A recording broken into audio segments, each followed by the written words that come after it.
Alright, hi everybody. Welcome to this another special interview edition of Assiq on RuneScape. You are here today to listen to me talk to Mod Ash, who I have to admit, when I was interviewing him at RuneFest, he was one of the ones that I had the most fun interviewing. Not for any other reason. I loved all of everybody that I interviewed, every JMod that I interviewed loved their job. They loved what they did. They loved the game. But Mod Ash was just personable. He had an easy time talking to people, and it came across in the interview. So it should be quite fun. Don't mind the echoing. We conducted the interview in a stairwell. So there's a good bit of echoing, and there will be footsteps in the background, but you should be able to hear everything just fine. So that should be fun. Let me just make sure that I'm actually recording. Because I've done that before.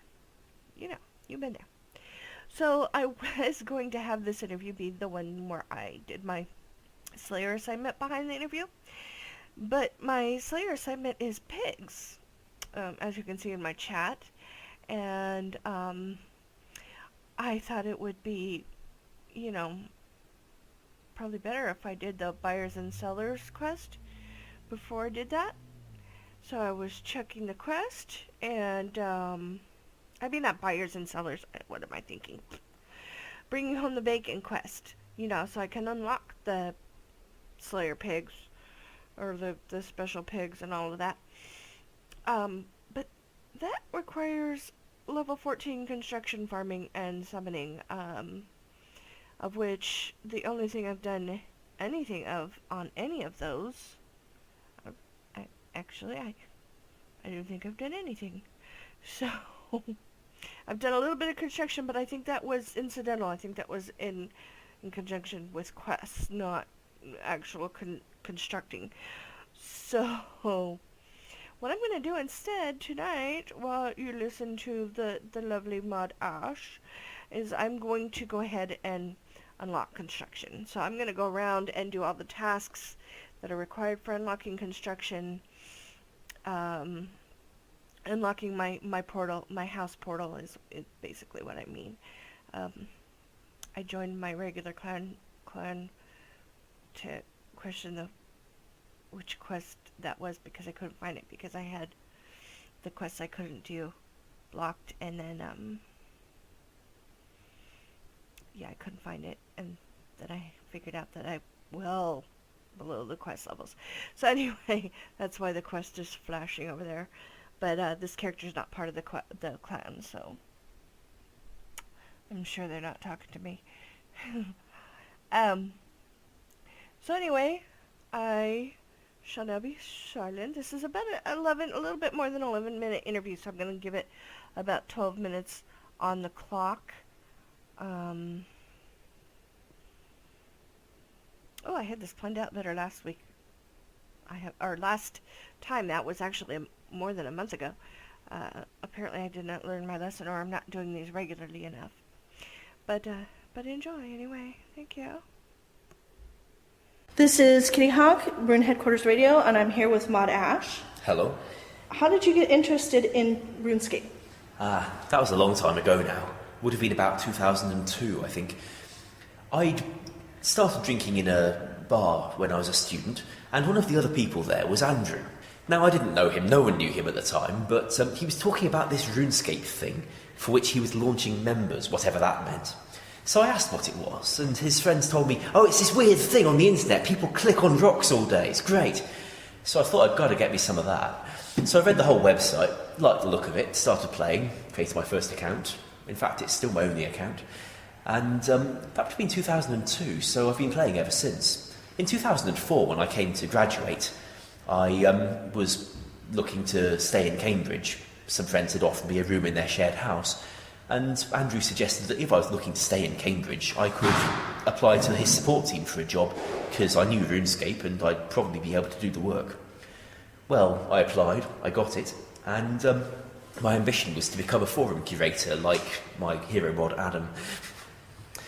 I got moved into quality assurance and then into content development not long after, which was very nice because while I loved the support team, these other things were a bit more of the kind of technical challenge I was enjoying. So you don't do anything with the forums now, or? No, well, I post on them whenever I feel like it, but I have no business there.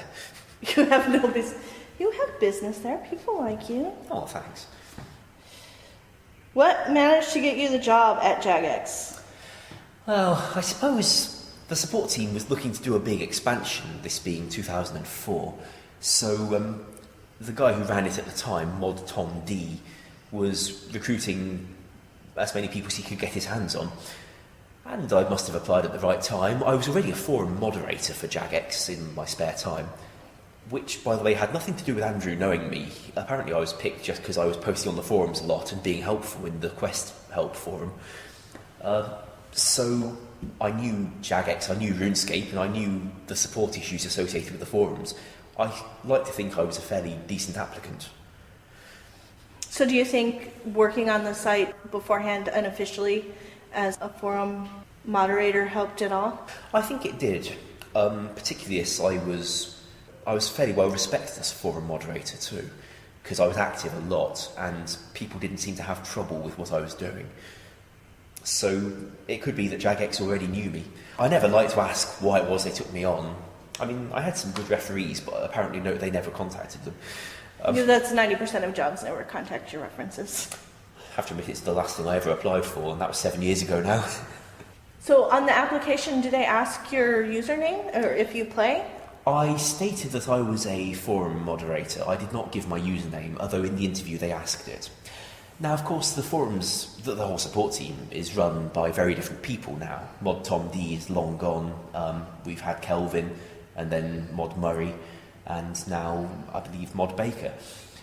They've all got their own opinion about what they need in their team. And of course, it's a lot bigger process now, probably to get hired than it was back in 2002. Well, it's a lot more formalised. Back then, Jagex brought me in for a 3-day trial period. And on one of the days, they had journalists in the office reviewing this new RuneScape 2 that they had just come out. So what they wanted was for me to sit there and look like I belonged and not make trouble and not get in the way or anything. So a day of doing that probably suggests that I was right for the job, because that is the job.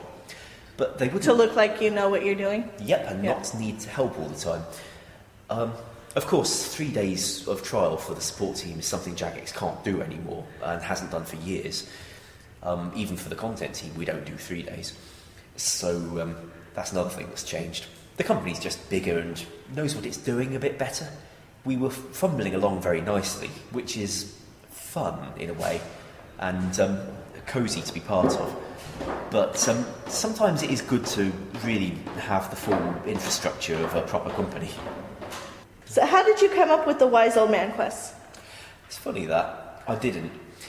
I mean, they're mine, and I wrote them, and the ideas are mine, but it just seemed like the thing to do at the time. The Wise Old Man was originally meant to be just a chap who would talk about things and identify random junk from free-to-play quests. So they gave it to me. I was looking for programming work to pad out my work schedule, because it looked like I'd be able to do it, and I wanted to have a go. So Jagex very kindly let me try. They gave me this simple project. And I gave the Wise Old Man a bit of a personality, as one does, and gave him some mini tasks, but that was all he was. But then somebody playing through the content looked at it and said, look, he's got a telescope, it's pointing south. That's where the bank is. Do you think he's going to rob the bank? So I decided, yes, he's going to rob the bank. We did the bank robbery update. I designed and storyboarded and wrote the cutscene where he robs the bank, and we just launched it as a completely pointless piece of hidden content to amuse people. I like to think it worked, because I've even met kids in the street in my neighbourhood who know the Wise Old Man bank robbery video. And after that, when Mark let me do more content development, because I'd proven I could handle the technology, he said, how about a Wise Old Man quest? So I thought about my favourite quests. Take Shiloh Village, for example, written by Mod Titan. You go to this new area, and explore something where you've no idea what's in there, but there's nasty monsters, and you're working out what to do as you go along, and at the end there's a nice epic battle. I wanted to write one of those, so I designed Swan Song, where you go to the far end of the world and save a fishing colony, in return for which you get access to the fishing colony, with a nice epic boss battle. I made it humorous, because it's the kind of thing I like to do, and using the wise old man for it seemed like a really good idea, because he's an adventurer, you're an adventurer. It puts a bit of a spin on the quest if the adventure is his adventure rather than yours. It's the same sort of thing that John did with Assiq. You have been involved in multiplayer PvP content. You wrote it or you play it? I wrote it. I do not do PvP. I like playing RuneScape fine. I'm doing a fair bit of Slayer at the moment, but fighting against other players doesn't appeal. I don't have that kind of reflexes anyway. However, Clan Wars. The original Clan Wars was definitely lacking in features. I did the update a couple of years later, where it got multiple arenas and choices of rules. I did most of that by spending many nights at home in a TeamSpeak channel belonging to the Orange Ownage clan. And I talked to them for evening after evening until goodness knows when, because they all kept American hours. During the course of this, they were able to tell me the kind of things they wanted. They even sent me a picture they mocked up of how they wanted the menu to work and what they wanted on it. So that saved me a lot of design work in a sense, because suddenly we've got a minigame and it is exactly what that clan wanted. And it seems to have pleased quite a few other clans as well. A clan leader I know said that he went in there and played, and his clan had fun in RuneScape for the first time since the wilderness was taken out, which made me feel very happy, because that's what it's kind of all about for me. But no, I'm not a PvPer myself. I just try to write what I think players want, and I don't mind taking the time and trouble to talk to them to find out what that might be. So when you play, what do you do? Well, at the moment, as I say, there's been a lot of Slayer, but I'll pop into the Mod Ash chat channel and chat with whoever's in there. Most of them know who I am when I'm on my personal account anyway, so I can still continue friendships, as it were. And I'll just level whatever skill I like. I'm trying to get all my stats up rather than having 1 to 99. I want to get all of them to 70 is the goal. And So what's your lowest? Dungeoneering on 66. All the others are 74 and above. I had them 74 plus a while ago. But Dungeoneering, it's taking time. You need to talk to Steve then. Steve is a wild dungeoneering monster. I met a chap earlier who was talking about how much he hates solo dungeoneering, but he doesn't want to have to go in a team because the groups of people you meet in RuneScape, well, they're kind of nasty if you slow them down at all. Well, it varies. Sometimes you can get in a group of people who are very laid back, just want to get it done and don't mind you doing what you want to do, and sometimes they are nasty. Yes. Who has made the strongest impression on you here at RuneFest in the players? Hard to say. I mean, Princess Raid was quite touched that I was still carrying around the little character slip she gave me at last year's RuneFest. I'd been lugging it around in my wallet all year, and she was impressed that I'd still got it. She's given me another one that's a bit tougher now. Let's see. I mean, I won't be able to show it to the radio, but she's one of the ones that stuck out last year. Well, she was giving out these little slips, and I was sufficiently struck that I decided I'd keep it. So here's last year's, and here's her upgraded, slightly tougher one for this year. I think I got her signature.